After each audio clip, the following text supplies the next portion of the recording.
नमस्कार, स्वागत है आपका हमारे चैनल एसके क्लासेस पर। और आज हम लोग देखने वाले हैं क्लास 10th के फिजिक्स का जो चैप्टर 1 है प्रकाश यानी लाइट, इससे संबंधित 50 ऑब्जेक्टिव क्वेश्चंस को हम लोग देखने वाले हैं। यानी कि आज जो है हम लोग 50 ऑब्जेक्टिव क्वेश्चंस को करने वाले हैं, जो कि हमारा क्लास 10th का पहला चैप्टर फिजिक्स का जो है वो प्रकाश है, जो कि हमने उठाया है भारती भवन के फिजिक्स के पुस्तक से। आइए बिना देर किए हुए हम इसे शुरू करते हैं आज का वीडियो। तो पहला प्रश्न हमारा कहता है कि प्रकाश का परावर्तन किस नियम का पालन करता है। तो ये जो है परावर्तन का नियम का पालन करता है।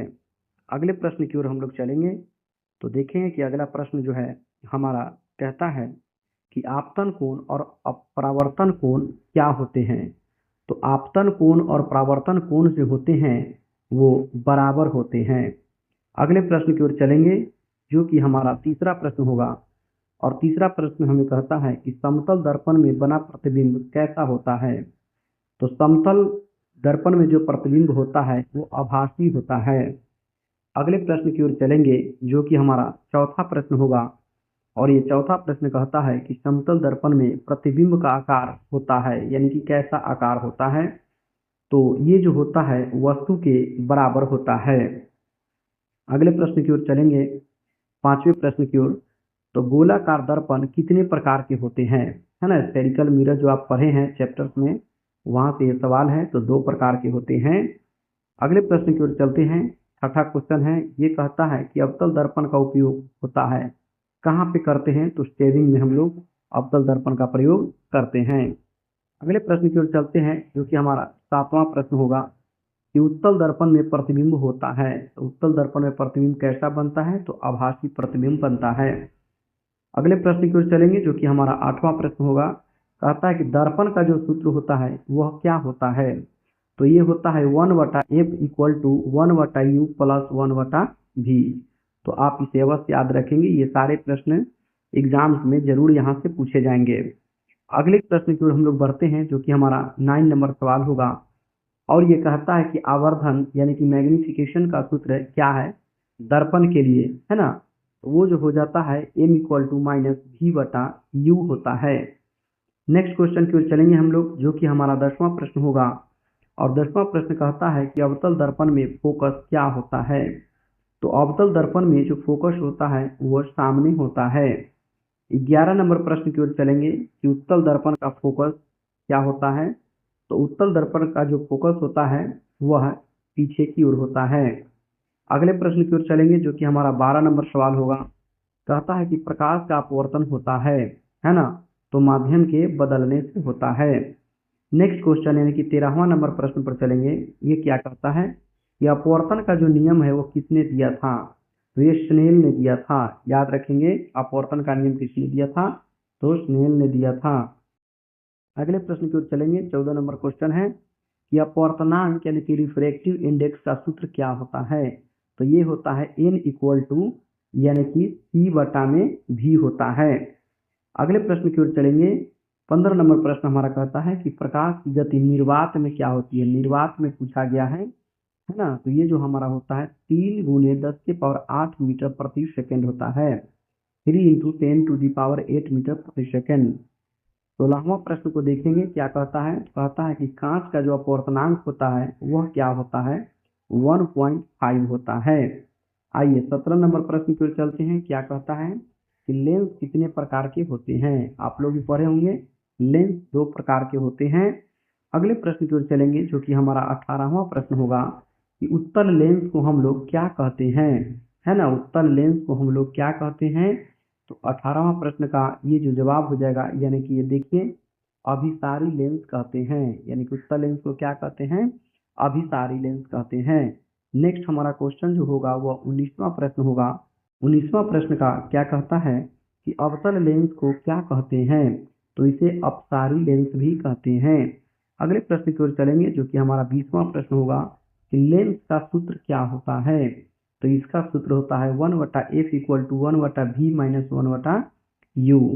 नेक्स्ट क्वेश्चन की ओर बढ़ेंगे जो कि हमारा कहता है कि आवर्धन यानी कि लेंस का सूत्र क्या है। लेंस में आवर्धन का सूत्र क्या होता है, तो ये m इक्वल टू क्या होता है, v बटा u। आपको याद रखना होगा यह आवर्धन का जो सूत्र पूछा जा रहा है वो लेंस में पूछा जा रहा है या दर्पण में पूछा जा रहा है। यदि लेंस में पूछा जा रहा है तो यहाँ पर v बटा u होगा, और यदि दर्पण में पूछता तो यहाँ पर माइनस v बटा u होता है ना। चलिए अगले प्रश्न की ओर चलेंगे हम लोग, यानी कि 22 नंबर हमारा प्रश्न है कि मानव आंख का मुख्य भाग क्या होता है। तो ये जो होता है यानी कि सभी है, रेटिना भी है, कॉर्निया भी है, लेंस भी है। ठीक है, नेक्स्ट क्वेश्चन की ओर बढ़ेंगे जो कि हमारा 23 नंबर प्रश्न होगा। कहता है निकट दृष्टि दोष में कि व्यक्ति नहीं देख पाता है, यानी कि कहाँ की वस्तु को नहीं देख पाता है, तो ये जो होता है यानी कि दूर की वस्तु को नहीं देख पाता है। नेक्स्ट क्वेश्चन है कि निकट दृष्टि दोष का उपचार हम लोग किस प्रकार के लेंस से करते हैं, तो ये करते हैं आपको अवतल लेंस से करते हैं। नेक्स्ट क्वेश्चन है 25 नंबर कि दूर दृष्टि दोष में व्यक्ति नहीं देख पाता है, तो क्या नहीं देख पाता है, तो पास की वस्तु को नहीं देख पाता है। अगले प्रश्न की ओर चलेंगे हम लोग जो कि हमारा 26 नंबर होगा कि दूर दृष्टि दोष का उपचार हम लोग कैसे करते हैं, किस प्रकार के लेंस से करते हैं, तो उत्तल लेंस से करते हैं। नेक्स्ट क्वेश्चन जो कि हमारा 27 नंबर प्रश्न होगा, ये क्या कहता है कि रेटिना पर बनने वाला प्रतिबिंब क्या होता है, कैसा होता है, तो ये जो होता है यानी कि वास्तविक होता है। रेटिना पर बनने वाला प्रतिबिंब क्या होता है, वास्तविक होता है। अगले प्रश्न की ओर चलेंगे 28 नंबर प्रश्न की ओर, तो कहता है कि कैमरा किस सिद्धांत पर काम करता है। ये जो काम करता है यानी कि दोनों कहिए, परावर्तन पर भी करता है और अपवर्तन पर भी करता है। यानी कि आप ये देख सकते हैं। अब हमारा प्रश्न होगा 29 नंबर यानी कि 29 नंबर प्रश्न को देखेंगे। ये कहता है कि प्रिज्म में प्रकाश का विचलन क्या कहलाता है, तो प्रिज्म में जो है प्रकाश का जो विचलन है वह अपवर्तन कहलाता है, अर्थात अपवर्तन। नेक्स्ट क्वेश्चन है हमारा कि सफेद प्रकाश का विभाजन क्या कहलाता है, तो ये वर्ण विक्षेपण कहलाता है, जिसमें 7 रंगों में यानी कि सूर्य की जो किरण है वो बंट जाती है। अगले प्रश्न की ओर चलेंगे यानी कि 31 नंबर प्रश्न हमारा है। ये क्या कहता है, देखिए इंद्रधनुष बनता है किस प्रक्रिया से बनता है, तो सभी से यानी कि परावर्तन से, अपवर्तन से, वर्ण विक्षेपण से भी। 32 नंबर प्रश्न हमारा क्या कहता है, ये कहता है कि लाल रंग का विचलन होता है ना, तो लाल रंग का जो विचलन होता है वो कम होता है। ठीक है, ये ध्यान में रखेंगे, लाल रंग का जो विचलन होता है वो कम होता है। 33 नंबर प्रश्न हमारा क्या कहता है कि बैगनी रंग का जो विचलन होता है वो क्या होता है, तो ये अधिक होता है। बैगनी रंग का जो विचलन होता है वो क्या होता है, अधिक होता है। 34 नंबर की ओर बढ़ेंगे कि TIR का पूरा नाम क्या होता है ना। TIR का पूरा नाम जो होता है यानी कि टोटल इंटरनल रिफ्लेक्शन, है ना, टोटल इंटरनल रिफ्लेक्शन होता है। 35 नंबर की ओर बढ़ेंगे तो ये हमारा प्रश्न कहता है कि पूर्ण आंतरिक परावर्तन होता है जब, यानी कि कब होता है, तो प्रकाश घने से विरल में जाने पर। प्रकाश जब घना माध्यम से विरल माध्यम की ओर जाता है तो पूर्ण आंतरिक परावर्तन होता है। अगले प्रश्न की ओर चलेंगे हम लोग जो कि हमारा 36 नंबर प्रश्न होगा। ऑप्टिकल फाइबर काम करता है किस सिद्धांत पर काम करता है, तो पूर्ण आंतरिक परावर्तन से काम करता है। नेक्स्ट 37 नंबर कहता है कि शक्ति का सूत्र क्या होता है, यानी कि पावर बराबर क्या होता है, तो P इक्वल टू होता है 1/F होता है। अगले प्रश्न की ओर चलेंगे जो कि हमारा 38 नंबर प्रश्न होगा कि शक्ति की इकाई क्या होती है। शक्ति की इकाई क्या होती है, तो इसका जो आंसर होगा डायोप्टर होगा, है ना। अगले प्रश्न की ओर हम लोग चलेंगे जो कि हमारा 39 नंबर प्रश्न होगा, यानी कि एक डायोप्टर बराबर क्या होता है, एक डायोप्टर बराबर क्या होता है, तो यानी कि 1/m, है ना, यानी कि मीटर में जो होता है। चलिए अगले प्रश्न की ओर बढ़ेंगे हम लोग, यानी कि 40 नंबर प्रश्न को देखेंगे। अवतल लेंस की जो शक्ति होती है वो क्या होती है, तो वो जो होती है ऋणात्मक होती है। अवतल लेंस की शक्ति पावर क्या होती है, ऋणात्मक। और 41 नंबर प्रश्न को देखेंगे कि उत्तल लेंस की जो शक्ति होती है वह क्या होती है, तो वह धनात्मक होती है। याद रखेंगे उत्तल लेंस की शक्ति कैसी होती है, तो धनात्मक। 42 का हम लोग देखेंगे कि दर्पण में बनने वाला प्रतिबिंब कैसा होता है, तो ये जो होता है दोनों होगा, उल्टा तथा सीधा, है ना, यानी कि दोनों होता है। 43 नंबर प्रश्न को हम लोग देखेंगे, क्या कहता है कि वास्तविक प्रतिबिंब जो है वो बनता है ना, तो ये स्क्रीन पर बनता है। 44 नंबर प्रश्न पर चलेंगे कि आभासी प्रतिबिंब जो है वो बनता है है ना। तो कहाँ पर बनता है, तो देखिए ऑप्शन नंबर आगे देखेंगे तो ये देखिए आपको यानी कि दर्पण में बनता है, ठीक है ना। अगले प्रश्न की ओर चलेंगे जो कि हमारा 45 नंबर प्रश्न होगा कि फोकस दूरी को क्या कहते हैं, है ना। तो फोकस दूरी को एफ से सूचित करते हैं, स्मॉल एफ से।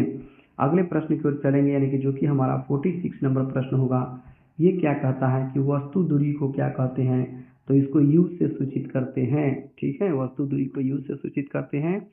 47 नंबर को देखेंगे तो क्या कहता है कि प्रतिबिंब दूरी को हम लोग किस चीज से सूचित करते हैं, तो इसे हम लोग भी से सूचित करते हैं, ध्यान में रखेंगे।